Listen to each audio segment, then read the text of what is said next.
എല്ലാവരും പറയുന്നത് BJP വന്നതിൽ പിന്നെ ജനാധിപത്യം തന്നെ അപകടത്തിലാണ്. മാധ്യമങ്ങൾ, ഇലക്ഷൻ കമ്മീഷൻ, ഇങ്ങനെ എല്ലാ ജനാധിപത്യ സംവിധാനങ്ങളെയും BJPയുടെ സ്വാർത്ഥ ലാഭത്തിനായിട്ട് ഉപയോഗിക്കുന്നു എന്ന ഒരു പരാതിയാണ് രാജ്യമൊട്ടാകെ കേൾക്കുന്നത് BJPയെക്കുറിച്ച്. ഇതിനെക്കുറിച്ച് താങ്കൾക്ക് എന്താണ് പറയാനുള്ളത്? തമിഴ്നാട്ടിലെ കാര്യം പറയുകയാണെങ്കിൽ ഏതെങ്കിലും ചാനലല്ല, TRP റാങ്കിങ്ങിൽ 2, 3, 4 സ്ഥാനത്തുള്ള ചാനൽ രാഷ്ട്രീയ പാർട്ടികൾ നടത്തുന്നതാണ്. രാഷ്ട്രീയ പാർട്ടികളുടെ ഓഫീസ് പ്രവർത്തിക്കുന്ന അതേ കെട്ടിടത്തിൽ തന്നെയാണ് അവരുടെ പാർട്ടി പത്രങ്ങൾ പ്രിന്റ് ചെയ്യുന്നത്.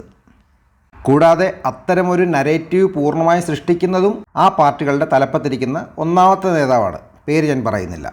ദേശീയ തലത്തിൽ നോക്കിയാൽ മാഡത്തിൻ്റെ ചാനൽ തന്നെ എടുക്കാം. നിങ്ങളൊരു നിഷ്പക്ഷ ചാനൽ നടത്തുന്നു.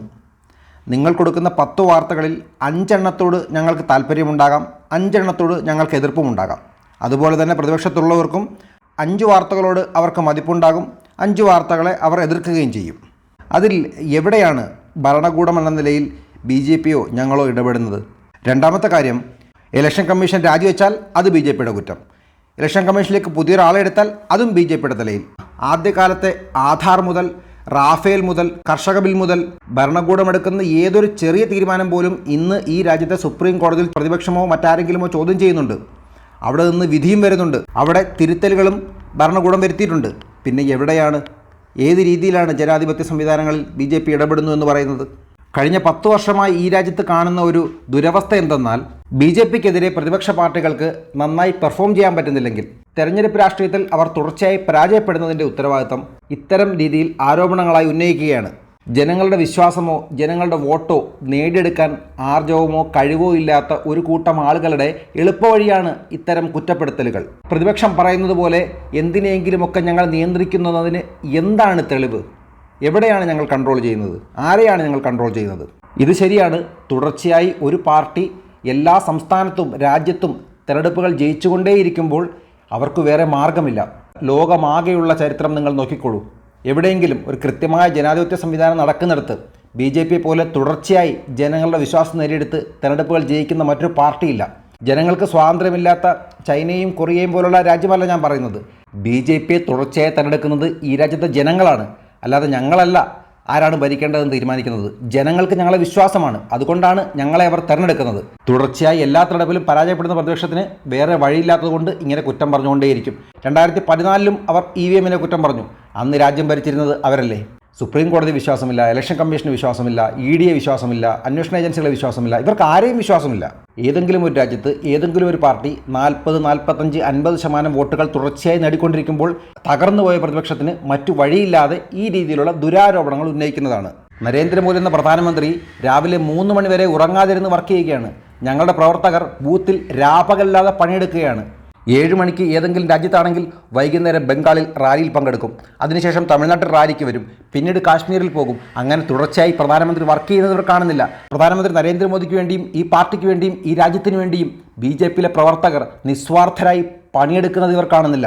ജനങ്ങളുടെ ഓരോ കാര്യത്തിലും അവർ ഇടപെടുന്നുണ്ട്. അങ്ങനെയാണ് അവർ ജനങ്ങളുടെ മനസ്സ് നേടുന്നത്. അത് കാണാത്ത ആളുകളാണ് ഈ രീതിയിൽ കുറ്റം പറയുന്നത്. You've never gone beyond 5.5% of the vote share in Tamil Nadu. This time around, what is the vote share that you're looking at, and what are the number of seats that you're going to get out of the 39 plus 1 in Puducherry, 40 seats in Tamil Nadu? വളരെ ആത്മവിശ്വാസത്തോടുകൂടി ഒരു കാര്യം ഉറപ്പായും താങ്കളോട് പറയാൻ കഴിയും. തമിഴ്നാട്ടിൻ്റെ ചരിത്രത്തിൽ ഇതുവരെ ഉണ്ടായിട്ടുള്ളതിൽ ഏറ്റവും മികച്ച പെർഫോമൻസ് ആയിരിക്കും. വോട്ടിംഗ് ശതമാനം നിസ്സാരമായി തന്നെ 25% കടക്കുമെന്നുള്ള കാര്യത്തിൽ എനിക്ക് യാതൊരു സംശയവുമില്ല. 500% growth. Yes, madam. Will comfortably. Can I challenge you on that? പരസ്യമായി ഇത്രയും ജനങ്ങളുടെ മുമ്പിൽ വെച്ച് ഓൺ റെക്കോർഡായാണ് പറയുന്നത്. അതും ഈ രാജ്യത്തെ ഏറ്റവും മികച്ച ഒരു മാധ്യമ പ്രവർത്തകയോടാണ് പറയുന്നത്. അത് എൻ്റെ ആത്മവിശ്വാസം തന്നെയാണ്. നിങ്ങൾക്ക് സംശയമുണ്ടെങ്കിൽ ജൂൺ 4 തെരഞ്ഞെടുപ്പ് വരുന്ന ദിവസം എന്നെ വിളിച്ചുകൊള്ളൂ, നമുക്കന്ന് സംസാരിക്കാം. You've made statements against the AIADMK. Today there is no alliance with the AIADMK because of the statements Periyar, Jayalalitha onwards, what K. Annamalai has said in the past. ദൈവത്തെ വിശ്വസിക്കുന്നവൻ വിഡ്ഢിയാണ്, ഈശ്വരനെ പ്രാർത്ഥിക്കുന്നവൻ വെറും കോമാളിയാണ് എന്ന് പെരിയോർ പറഞ്ഞ വാചകം തമിഴ്നാട്ടിലെ എല്ലാ ക്ഷേത്രങ്ങളിലും ഈ സംസ്ഥാനം ഭരിക്കുന്ന സർക്കാർ കൊത്തിവെച്ചിട്ടുണ്ട്. ഇന്ന് രംഗനാഥസ്വാമിയുടെ ഈ ശ്രീരംഗത്തിൻ്റെ മണ്ണിൽ നിന്നുകൊണ്ട് ഞാൻ പറയുകയാണ്, BJP അധികാരത്തിൽ വന്നാൽ ആദ്യം ചെയ്യുന്നത് അങ്ങനെ കൊത്തിവെച്ചിരിക്കുന്ന സ്തംഭം എടുത്ത് ദൂരെ കളയുക എന്നുള്ളതാണ്. മാഡം, ഒരു കാര്യം ഞാൻ വ്യക്തമായി പറയാം. ഒരു വാചകത്തിൻ്റെ പേരിൽ ഒരു അലയൻസും നഷ്ടമാവില്ല. ഒരു വാചകത്തിൻ്റെ പേരിൽ ഒരു അലയൻസും കിട്ടുകയുമില്ല. ഉദാഹരണത്തിന്, ഞാൻ നാളെ ഇവരെല്ലാം പുകഴ്ത്തി ഇവരെല്ലാം മികച്ച മഹാനായ നേതാക്കന്മാരായിരുന്നു എന്ന് പറഞ്ഞെന്നിരിക്കട്ടെ, എന്ന് കരുതി എനിക്ക് പുതിയ സഖ്യങ്ങൾ കിട്ടുമോ? ഇല്ല, ഒരിക്കലും അതിൻ്റെ പേരിലല്ല സഖ്യങ്ങൾ നഷ്ടമായത്. ഒന്നാമത്തെ കാര്യം, ആ വേദിയിൽ പറഞ്ഞത് എന്താണോ അത് ഇന്ന് ഇവിടെ ഈ പൊതുസ്ഥലത്തും പറയാൻ ഞാൻ തയ്യാറാണ്. എനിക്കതിൽ ഒരു മാറ്റവുമില്ല. കാരണം വളരെ കൃത്യമായി തന്നെ ഇതിനെക്കുറിച്ച് പഠിച്ച് മനസ്സിലാക്കി തന്നെയാണ് തമിഴ്നാട് BJP ഇത്തരമൊരു സ്റ്റേറ്റ്മെൻറ്റ് ജനങ്ങൾക്ക് മുമ്പിൽ വെച്ചത്. പക്ഷേ സാമൂഹ്യ വ്യവസ്ഥയിൽ ഒരുപാട് മാറ്റങ്ങൾ കൊണ്ടുവരുന്നതിന് പെരിയോർ ഒരുപാട് കാര്യങ്ങൾ ചെയ്തിട്ടുണ്ട്. അതുകൊണ്ട് തന്നെ പെരിയോർ ബഹുമാനിക്കപ്പെടേണ്ട വ്യക്തിത്വം തന്നെയാണ്. പെരിയോറിൻ്റെ പ്രതിമകൾ തമിഴ്നാട്ടിൽ ഉണ്ടാവുകയും വേണം. BJP ഭരിക്കുമ്പോഴും പെരിയോറിൻ്റെ പ്രതിമകൾ പൊതുസ്ഥലങ്ങളിൽ ഉണ്ടാവും. പക്ഷേ ദൈവത്തെ വിശ്വസിക്കുന്നവർ വിഡ്ഢികളാണെന്നും കോമാളികളാണെന്നും പറയുന്ന പെരിയോറിൻ്റെ പ്രതിമ ക്ഷേത്രങ്ങളുടെ അകത്തുണ്ടാവില്ല. അതുമാത്രമല്ല, പെരിയോറിൻ്റെ ഇത്തരം ജൽപ്പനങ്ങൾ ക്ഷേത്രത്തിനകത്ത് വിശ്വാസികളെ അപഹസിക്കുന്ന രീതിയിൽ എഴുതി വെക്കാൻ ഞങ്ങൾ സമ്മതിക്കില്ല. അത്തരം ലിഖിതങ്ങൾ പബ്ലിക് പ്ലേസിൽ വേണമെങ്കിൽ വെക്കാം. പക്ഷേ വിശ്വാസികൾ വരുന്നിടത്ത് വിശ്വാസികളെ അവഹേളിക്കുന്ന രീതിയിൽ അങ്ങനെ വെക്കാൻ പാടില്ല. അതാണ് BJPയുടെ നിലപാട്. അത് അങ്ങനെ തന്നെ തുടരുകയും ചെയ്യും. അത് കേവലം ഹിന്ദുവിന് വേണ്ടി മാത്രമല്ല, ഒരു ചർച്ചിന് മുമ്പിലും അത്തരം പേക്കൂത്തുകൾ എഴുതി വെക്കാൻ പാടില്ല. ഒരു മോസ്കിന് മുമ്പിലും ആ വിശ്വാസികളെ നിന്ദിക്കുന്ന രീതിയിലുള്ളൊരു വാചകം എഴുതി വെക്കാൻ പാടില്ല. അതുതന്നെയാണ് BJPയുടെ നിലപാട്. പൂർണ്ണമായും അത് മലയാളത്തിൽ പരിഭാഷപ്പെടുത്തിയാൽ അവൻ തെമ്മാടിയാണ് എന്നാണ്.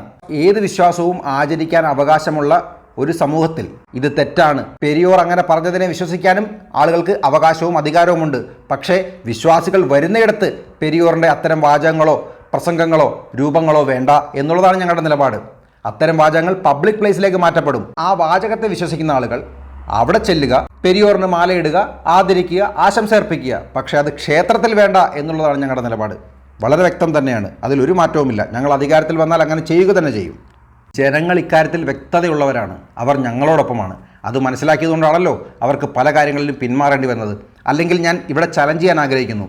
2024 ഇലക്ഷനിൽ ഞങ്ങൾ ജയിച്ചാൽ ഈ ലിഖിതങ്ങൾ ക്ഷേത്രങ്ങളിൽ തുടരുക തന്നെ ചെയ്യും. മാത്രമല്ല ഇനിയും കൂടുതൽ ഞങ്ങൾ വെക്കുകയും ചെയ്യും എന്ന് ധൈര്യമുണ്ടെങ്കിൽ അവർ പറയട്ടെ.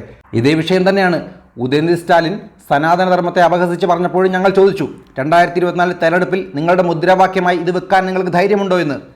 അത് വെക്കാതെ മാപ്പ് പറഞ്ഞ് പിന്മാറുകയാണ് ഉദയനിധി ചെയ്തത്. കാരണം തമിഴ്നാട്ടിലെ ജനങ്ങൾ ഇന്ന് തിരിച്ചറിയുന്നുണ്ട് കബളിപ്പിക്കലുകൾ. തമിഴ്നാട് തെരഞ്ഞെടുപ്പിൻ്റെ ചരിത്രത്തിൽ ആദ്യമായിട്ടാണ് ഇതുപോലൊരു മത്സരം. ഇതിനു മുമ്പുള്ള എല്ലാ കാലത്തും തമിഴ്നാട്ടിൽ വോട്ട് നേടിയിരുന്നത് ജനങ്ങൾക്ക് എന്തെങ്കിലും സൗജന്യം കൊടുക്കുക, വോട്ടിന് വേണ്ടി പണം കൊടുക്കുക, TV കൊടുക്കുക, വാഷിംഗ് മെഷീൻ കൊടുക്കുക, ഫ്രിഡ്ജ് കൊടുക്കുക, അങ്ങനെയുള്ള തന്ത്രങ്ങളിലൂടെയായിരുന്നു. അല്ലെങ്കിൽ ഏതെങ്കിലും ഒരു നേതാവിനെ പ്രൊജക്റ്റ് ചെയ്ത് ഇത് ഒരു കൾട്ട് ഫിഗറാക്കി മാറ്റുക, എന്നിട്ട് ഏതെങ്കിലും സിനിമാ നടന്മാരുടെ പ്രസ്താവനകൾ കൂട്ടിച്ചേർക്കുക.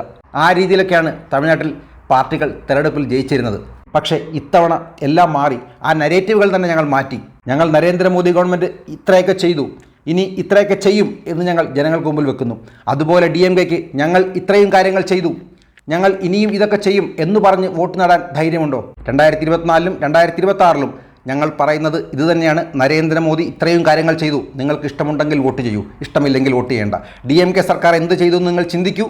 നിങ്ങൾക്ക് ഇഷ്ടപ്പെട്ടെങ്കിൽ അവർ വോട്ട് ചെയ്യൂ. അല്ലാതെ ഈ രീതിയിലുള്ള പൊളിറ്റിക്കൽ ഗിമ്മിക്സുകൾ ഞങ്ങളും ചെയ്യില്ല, അവരെ കൊണ്ട് ചെയ്യാൻ ഞങ്ങൾ സമ്മതിക്കുകയുമില്ല. ഞങ്ങളുടെ ചോദ്യങ്ങൾക്ക് അവർ മറുപടി തന്നേ മതിയാവൂ.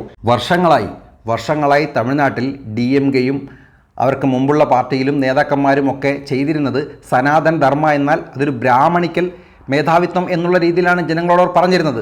സനാതന ധർമ്മ എന്നാൽ അതൊരു ബ്രാഹ്മണിക്കൽ മേധാവിത്വമാണ്, സാധാരണക്കാരെ അടിച്ചമർത്തുന്ന ഒരു രീതിയാണ് എന്നുള്ള രീതിയിലാണ് അവർ നാടകങ്ങളിലൂടെയും സിനിമകളിലൂടെയും പ്രഭാഷണങ്ങളിലൂടെയും ജനങ്ങളുടെ മനസ്സിൽ അടിച്ചേൽപ്പിച്ച് വെച്ചിരുന്നത്. പക്ഷേ സനാതനധർമ്മ എന്നാൽ അതൊരു ഏകത്വമാണ്, എല്ലാവരെയും ഒരുപോലെ കാണുന്ന ഒന്നാണ് എന്ന് ജനങ്ങളോട് പറയാൻ ആരും ഉണ്ടായിരുന്നില്ല. ഞങ്ങളത് പറഞ്ഞു തുടങ്ങിയിട്ടുണ്ട്. ഈ സോഷ്യൽ മീഡിയ കാലത്ത് ജനങ്ങളിലേക്കത് വളരെ പെട്ടെന്ന് എത്തുന്നുമുണ്ട്, അത് അവർ മനസ്സിലാക്കുന്നുമുണ്ട്.